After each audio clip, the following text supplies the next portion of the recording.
Você me serve café, mas tem jeito de quem roubaria a xícara. Se pudesse, a frase saiu fria, polida, como sentença de tribunal.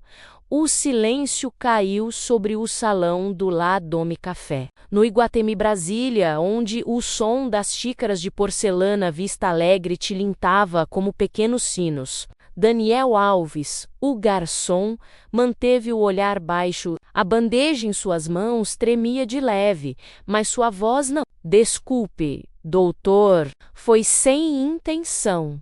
O homem à frente dele, Dr. Augusto Brandão, juiz federal conhecido por condenar políticos e sorrir nas capas de revista, menos o observava com olhos de quem avalia, não de quem vê. Sem intenção, claro. Vocês nunca têm intenção. Alguns clientes riram discretamente, outros fingiram não ouvir. O perfume Dior Sauvage do juiz dominava o ar, misturando-se ao aroma de café moído e ao constrangimento invisível que pairava no ambiente.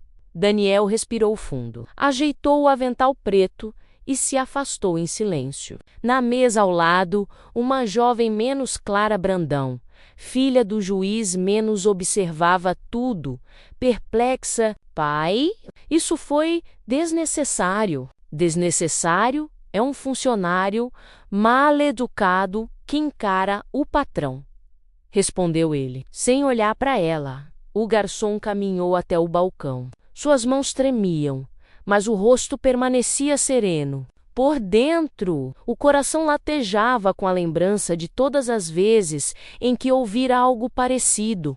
No espelho da máquina de expresso La Marzou, via o reflexo de si mesmo, o uniforme simples, a pele suada, os olhos cansados, e pensou, em silêncio, um dia ele vai me olhar e ver mais do que um garçom. Mas naquele instante, Daniel apenas serviu o próximo café. Porque no Brasil, para alguns homens, o preconceito ainda vem coberto com espuma de leite e cheiro de poder. O relógio marcava 8:30 da manhã, quando o Dr. Augusto Brandão atravessou o saguão do Iguatemi. Brasília, com a pressa arrogante de quem acredita que o mundo deve abrir espaço à sua passagem, o terno azul escuro da Hermenegildo Zegna, o relógio Patek Philippe e o perfume amadeirado anunciavam o tipo de homem que ele era, um que não precisava levantar a voz para ser temido. Garçom o viu de longe e endireitou o avental preto. Daniel Alves, 26 anos, ex-estudante de medicina. Agora servia cafés e croissants por um salário que mal cobria o aluguel de um quarto em Ceilândia. Ainda assim, mantinha a postura impecável, menos costas eretas. Passo silencioso, sorriso profissional. O La Dome Café era o ponto de encontro da elite jurídica de Brasília. Lá, cada mesa era uma pequena corte, advogados discutindo casos milionários, políticos cochichando segredos, esposas entediadas, ostentando bolsas Hermès e risadas afiadas. Daniel já sabia. Quanto mais caro o relógio, mais impaciente o cliente, um expresso duplo, bem tirado. E rápido, por favor, ordenou o juiz, sem levantar os olhos do celular. Daniel anotou. Com educação? Sim, senhor. Deseja açúcar mascavo ou adoçante? Você acha que tenho cara de quem usa adoçante? Respondeu ele, rindo sozinho, sem esperar a resposta. O barulho da máquina de café ecoou como um coração pulsando. Daniel observava o fluxo marrom do expresso cair na xícara de porcelana Vista Alegre, um ritual que exigia precisão e silêncio. Quando levou o pedido até a mesa, uma gota escura escapou da borda e manchou o pires branco. Olha só, disse o juiz, erguendo a sobrancelha. Já começou o dia sujando o serviço. Me desculpe, doutor. Posso trocar imediatamente? Não precisa. Só limpe. Mas da próxima vez, preste atenção. Ele se inclinou um pouco mais, encarando. Você me serve café? Mas tem jeito de quem roubaria a xícara se pudesse. A frase caiu pesada, como um veredito. Os clientes ao redor fingiram não ouvir, mas os olhos curiosos denunciavam o desconforto coletivo. Daniel permaneceu imóvel, sentindo o sangue ferver sob a pele. Sim, senhor, respondeu baixo, quase num sussurro. Atrás do balcão, Rosa, a gerente, o observava com expressão neutra, menos mistura de pena e cálculo. Sabia que qualquer reação dele poderia custar o emprego e qualquer palavra sua, uma reclamação no Google do café. Deixa para lá, Dani menos murmurou quando ele passou. Cliente é cliente, ele apenas assentiu. Mas por dentro, uma dor antiga pulsava. Lembrava-se do professor de anatomia, anos antes, dizendo: você é talentoso, rapaz, mas o mundo não gosta de quem vem de baixo. Na época, ele achara que era apenas um comentário. Agora, sabia que era uma profecia. Enquanto limpava o balcão, ouviu a voz de Clara, a filha do juiz, ao fundo: pai. Isso foi pesado demais. Pesado, respondeu Augusto, sem erguer o olhar. A vida é pesada, minha filha. E quem não aguenta o peso, serve quem aguenta.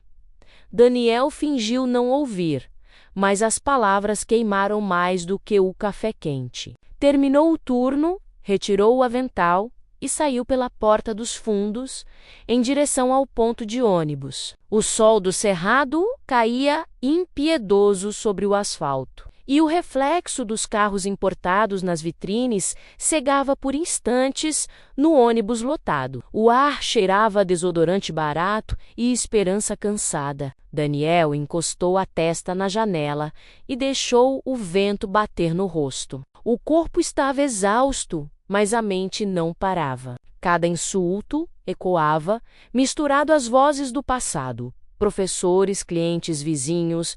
Você fala bem. Até parece... Doutor, trabalha aqui há muito tempo? Ou foi a única coisa que sobrou para você? Ele fechou os olhos. Em sua mochila levava um livro de anatomia humana, menos edição antiga. As páginas amareladas e marcadas por anotações. Estudava à noite, quando o corpo ainda suportava ficar acordado. Sonhava em voltar à universidade, mesmo que só Deus acreditasse nisso.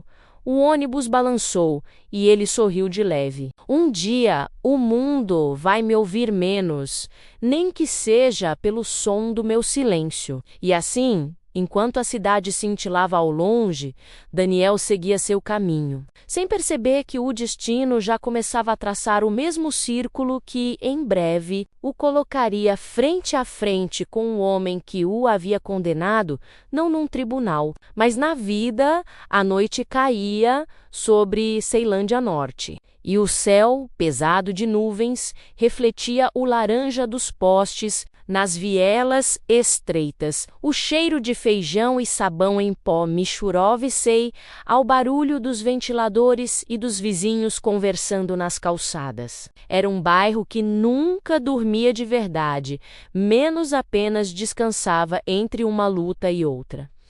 Daniel Alves desceu do ônibus com o uniforme ainda amassado. E, a mente longe, cumprimentou Dona Zefa, a vizinha do 203, que lavava o portão ao som de um pagode antigo. Boa noite, meu filho. Trabalhando até essa hora? Boa noite, Dona Zefa. É o jeito, né? A vida não espera. Pois é, mas Deus vê tudo. Ele sorriu, cansado, e subiu os degraus do pequeno sobrado onde morava. No quarto apertado, havia apenas uma cama de solteiro, um ventilador barulhento e uma prateleira improvisada, com livros de medicina. Sobre a mesa, um caderno aberto exibia anotações meticulosas, diagramas do coração, artérias, nervos. O título de uma das páginas dizia: Massagem cardíaca, protocolo de emergência. Daniel pegou o livro de anatomia e folheou devagar. Cada linha era uma lembrança menos dos tempos em que vestia jaleco branco e sonhava com um crachá da UNB, Universidade de Brasília. Naquela época, era conhecido pelos professores como o milagre da periferia. Passou no vestibular sem cursinho, sustentado apenas pela teimosia da mãe e pela própria fé. Mas o sonho durou pouco. Um dia, no segundo ano, sumiu um estetoscópio do laboratório. A segurança revistou todos os alunos, menos os brancos. Um colega, rindo, apontou para ele. Deve estar com o Daniel. Ele entende de pegar o que não é dele. A sala inteira riu. Ele ficou calado, sem reação. Dias depois, foi suspenso preventivamente, até o caso ser apurado. O verdadeiro culpado nunca foi encontrado, mas o boato ficou, e a bolsa que pagava sua moradia foi cortada. Voltou para casa, sem diploma, sem orgulho, mas com um coração que ainda insistia em bater. Desde então, trabalhava onde podia. Primeiro no Lava Rápido, depois como entregador, até chegar ao Ladome Café, onde aprendia a arte da paciência disfarçada de gentileza. Naquela noite, ele escreveu no caderno: ser gentil não é ser fraco, é escolher não ser igual a quem te fere. Lá fora, a chuva começou a cair, batendo leve na janela. Daniel deitou e fechou os olhos. O corpo doía, mas a mente viajava. Via-se de novo nos corredores da faculdade, ouvindo o som dos passos ecoando, sentindo o cheiro do álcool gel e das páginas novas, sonhou que voltava a ser médico, que salvava alguém, que por um instante a vida deixava de ser um julgamento e voltava a ser apenas vida. Na manhã seguinte, acordou com o som do celular vibrando. Uma mensagem da gerente, Rosa. Daniel, preciso de você mais cedo hoje. O juiz Brandão reservou mesa de novo. Ele ficou em silêncio por alguns segundos. O estômago apertou. De novo, ele murmurou. Olhou o reflexo no espelho rachado da parede. O mesmo rosto de sempre, mas os olhos, não.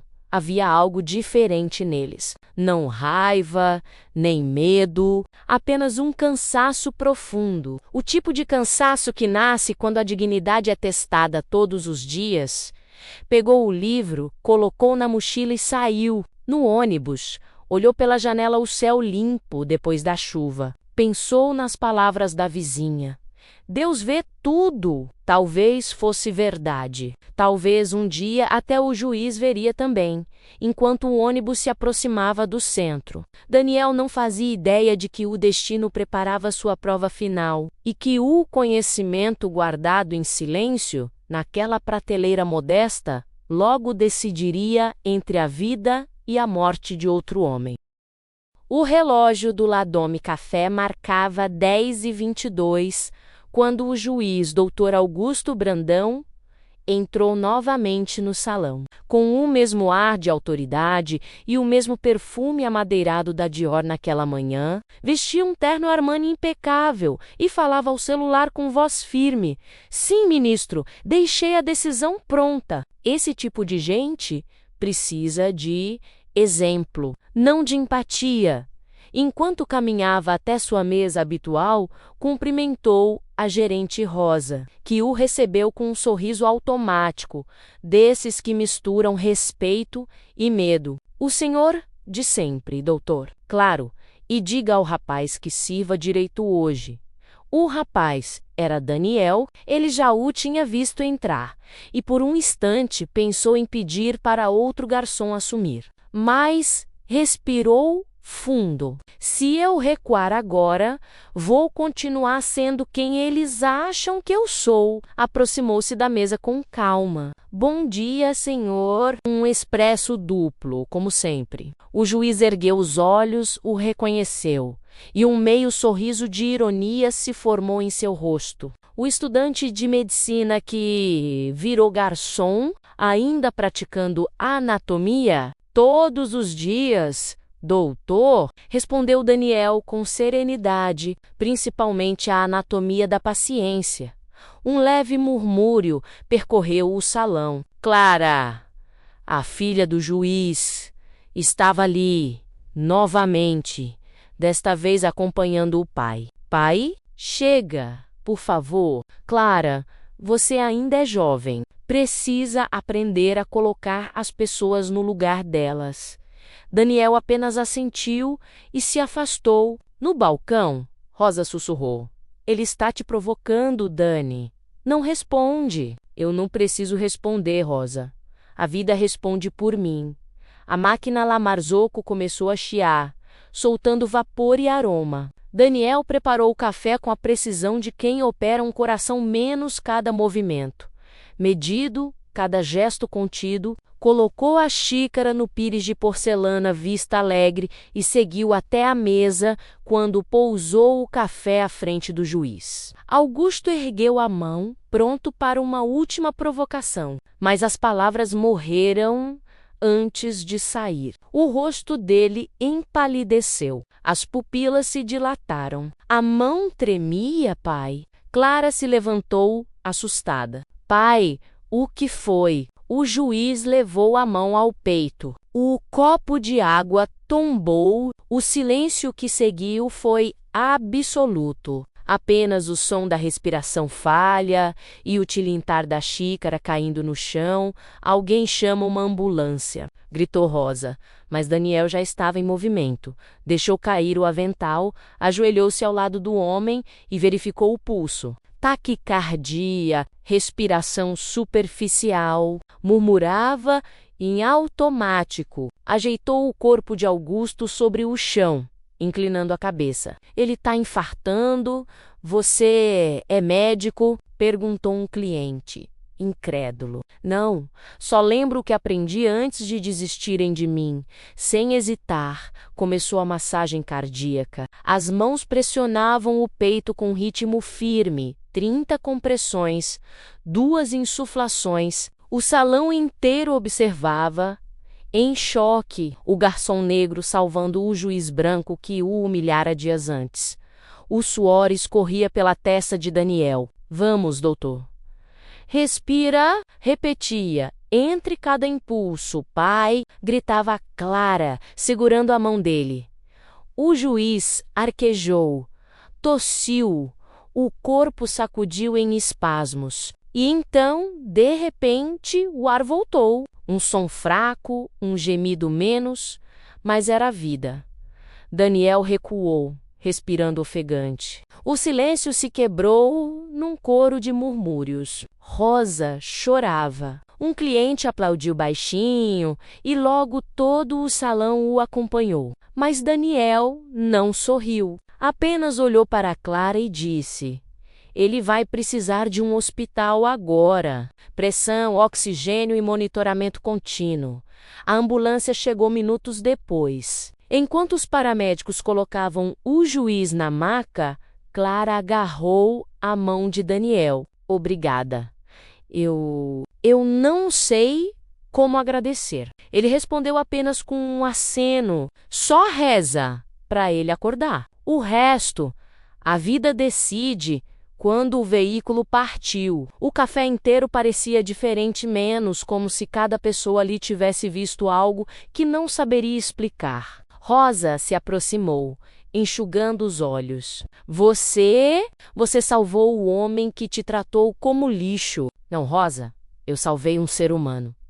Ele pegou o avental do chão, pendurou no gancho e ficou olhando pela vitrine. Lá fora os carros passavam sob o sol forte de Brasília, indiferentes a tudo. Mas dentro do café, algo havia mudado. Não era só o ar, era o silêncio. Um silêncio pesado, cheio de consciência. Daniel sabia que a partir dali nada seria igual. Nem para ele, nem para o homem que agora lutava entre a vida e a culpa. O som ritmado do monitor cardíaco era o único a quebrar o silêncio do quarto bip. bip, ou. Ar tinha cheiro de álcool e de segunda chance. Quando o Dr. Augusto Brandão abriu os olhos, a luz branca do teto o cegou por um instante. Não sabia onde estava, nem quanto tempo havia passado, Sr. Brandão, disse uma voz suave. Tá acordado? Era uma enfermeira. Ela se aproximou ajustando o soro. Teve um infarto. Foi trazido aqui há 2 dias, murmurou ele, ainda fraco. Quem me trouxe? A enfermeira sorriu de leve. Um rapaz do café onde o senhor estava. Salvou sua vida antes da ambulância chegar. As palavras ecoaram como trovões na cabeça dele. Um rapaz do café. A lembrança veio em flashes, o calor, o chão frio, o som distante de alguém dizendo: respira, doutor, respira. O juiz fechou os olhos e pela primeira vez sentiu medo, não do infarto menos, mas do reflexo do próprio passado. Horas depois, o médico entrou no quarto. Boa tarde, doutor Brandão. Tá fora de perigo. Tivemos sorte, ou melhor, o senhor teve sorte. Sim, o homem que aplicou as manobras de reanimação parecia saber exatamente o que fazia. Se não fosse por ele, o senhor não teria chegado vivo.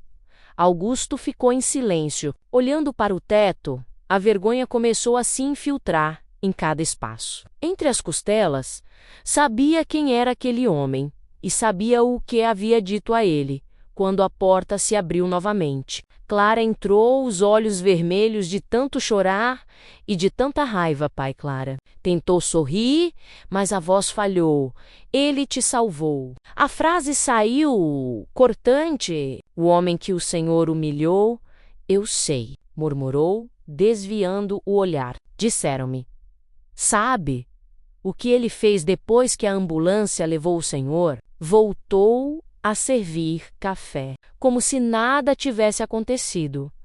Ela se aproximou, o olhar duro. Enquanto isso, o senhor estava aqui, inconsciente. E todos no café comentavam sobre o garçom que sabia mais de medicina do que os doutores.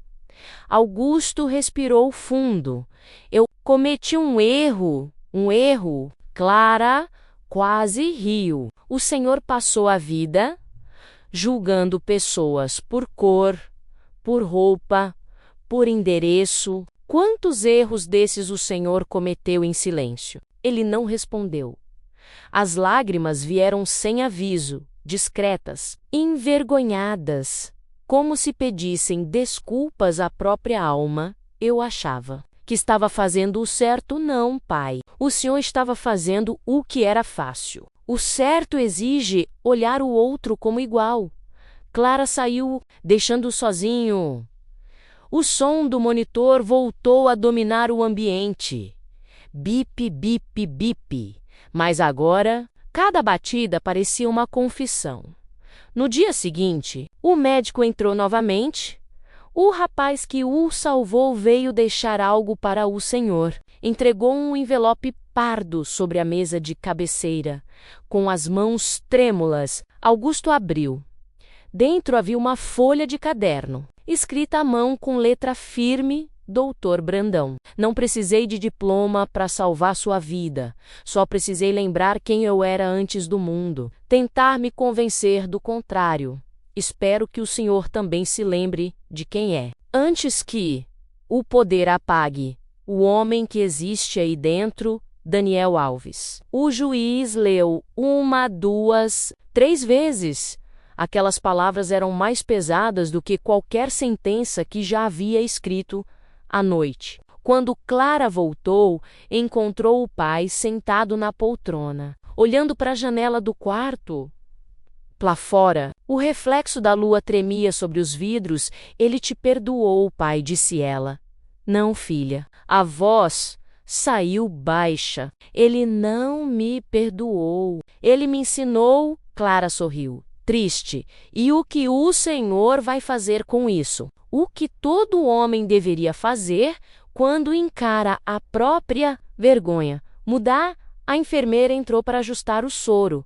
Augusto pegou o celular e, pela primeira vez, escreveu algo simples, sem título, sem jurisprudência. A justiça que humilha não é justiça, é vaidade. Fechou os olhos. O som do monitor cardíaco parecia agora compassado, quase sereno. Lá fora, Brasília dormia sob luzes frias e consciências inquietas. 3 semanas depois da alta hospitalar, Dr. Augusto Brandão desceu do carro oficial diante do La Dome Café. O mesmo lugar onde tudo começara menos e onde, de alguma forma, a própria vida havia se virado contra ele como um espelho. O sol do meio-dia fazia reluzir as vitrines. Dentro, o ambiente permanecia o mesmo. O cheiro de café moído, o som dos talheres, as risadas contidas da elite de Brasília. Mas para Augusto, nada mais era igual. Usava o mesmo terno Armani, o mesmo relógio Patek Philippe, mas parecia um homem mais leve, ou talvez apenas cansado de carregar o peso da própria arrogância. Gerente Rosa o reconheceu imediatamente e estacou: Senhor Brandão, não esperava vê-lo de volta? Nem eu, respondeu ele, calmo. O rapaz Daniel ainda trabalha aqui? Ela hesitou. Trabalha?